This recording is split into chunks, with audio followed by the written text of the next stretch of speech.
Hello,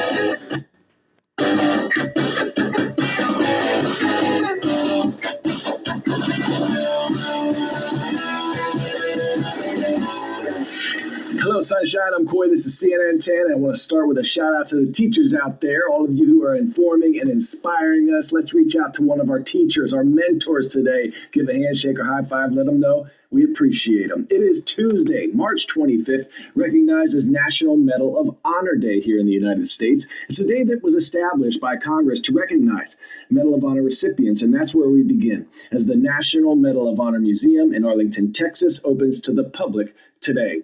In the U.S., the Medal of Honor is the highest military award for valor, and the museum will honor more than 3,500 recipients of the award. Since the Medal of Honor was first authorized in the Civil War era, the medal has been awarded to U.S. service members who show bravery and boldness to go above and beyond the call of duty at the risk of their own lives. There are 3 types of medals awarded depending on the branch of the military.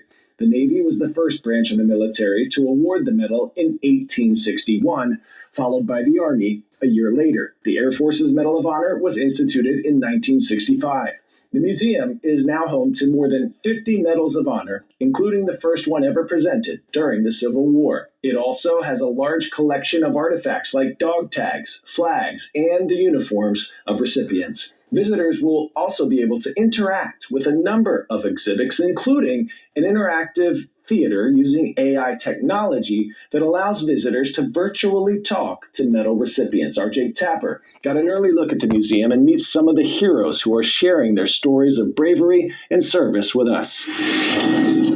Steps from sports icons rises the new home for a different kind of hero.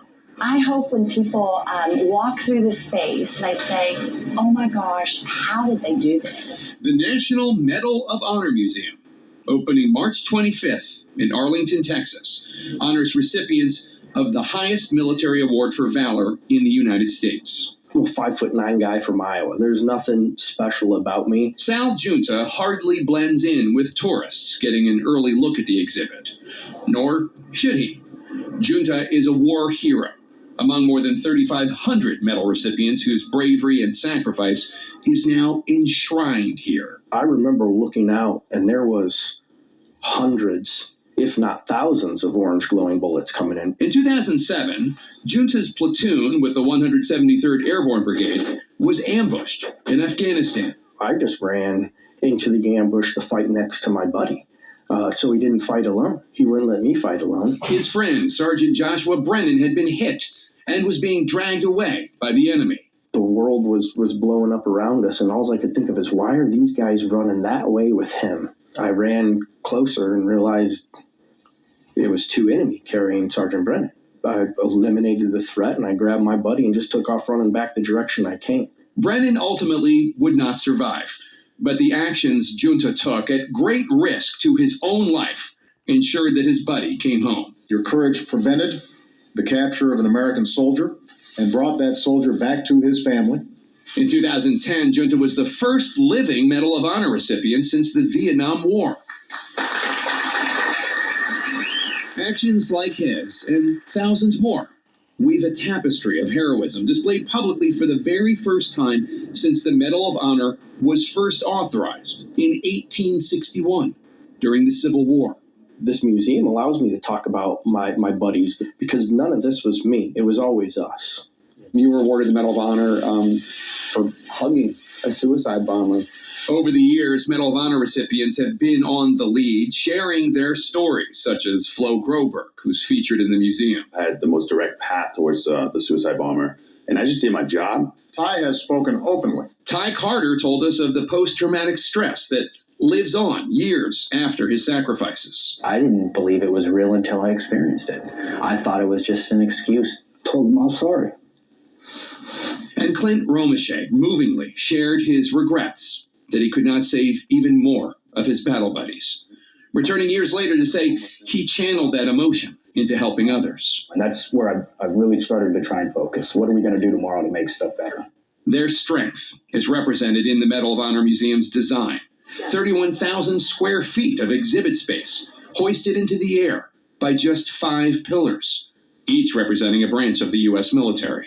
I think it's just a great symbolic vision that we need each other. Charlotte Jones not only chairs the museum, she is from that Jones family. Also an executive with the Dallas Cowboys. These great American heroes are the ones who inspires our guys. And so it's our job to tell those stories and to share it with more. I think we've never seen a more divided country than we have today. And to be able to bring our country together, to remind everybody that we actually have the same values. The museum is interactive. Visitors can virtually handle a medal or fly on a Vietnam War helicopter mission, making heroism and sacrifice of the past an inspiration for the future. It's not an infantry museum or an army museum or a navy museum. This place says if you put your mind towards service of people, of care and compassion, not camouflage and guns, you can accomplish anything. 10-second trivia. What region of the brain processes and regulates emotions, behavior, and motivation? Cerebellum, limbic system, brainstem, or central nervous system? Answer is limbic system, a group of structures located deep within the brain that play a crucial role in emotional processing, motivation, and behavior.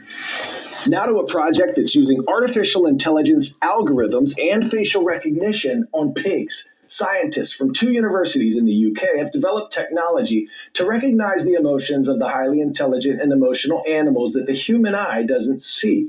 They hope that by pinpointing stressed pigs, they can improve their overall well-being. CNN's Allison Chinchar shows us how the project could help farmers more quickly detect health issues in pigs and more.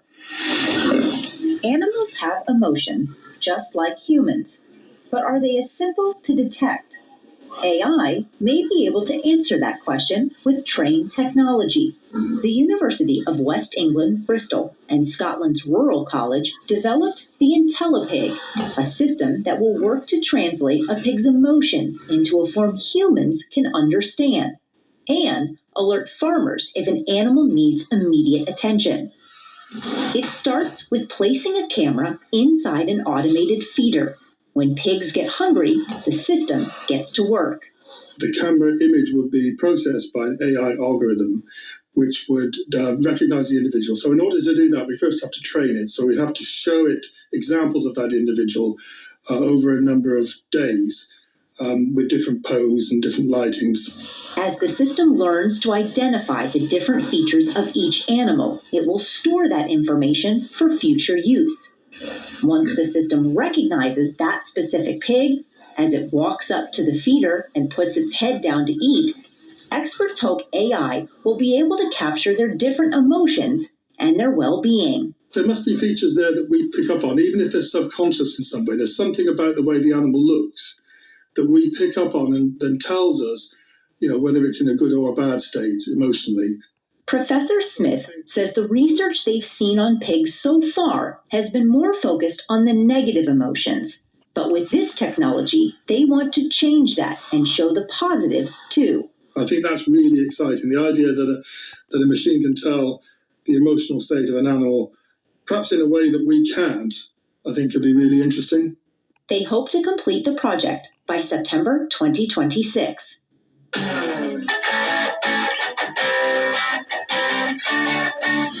Today's story getting a 10 out of 10 is a mysterious ocean encounter that had scientists scratching their heads. Scientists off of New Zealand's northern coast were stumped when they spotted an orange blob on the back of a mako shark back in 2023. Well, mystery solved. Turns out it's an octopus hitching a ride. A shark, now 8-armed and dangerous. The newly released video of the so-called sharktopus went viral, has people giggling like 10 tickles. Octopuses are usually loners on the ocean floor. Mako sharks usually stick to the surface, so scientists are like, you've got to be squidding me. They say the rare sighting is one of the strangest things they've ever seen. All right, today's shout out is going to Papillion Middle School in Papillion, Nebraska. We see you, Titans. Thank you for making us part of your day.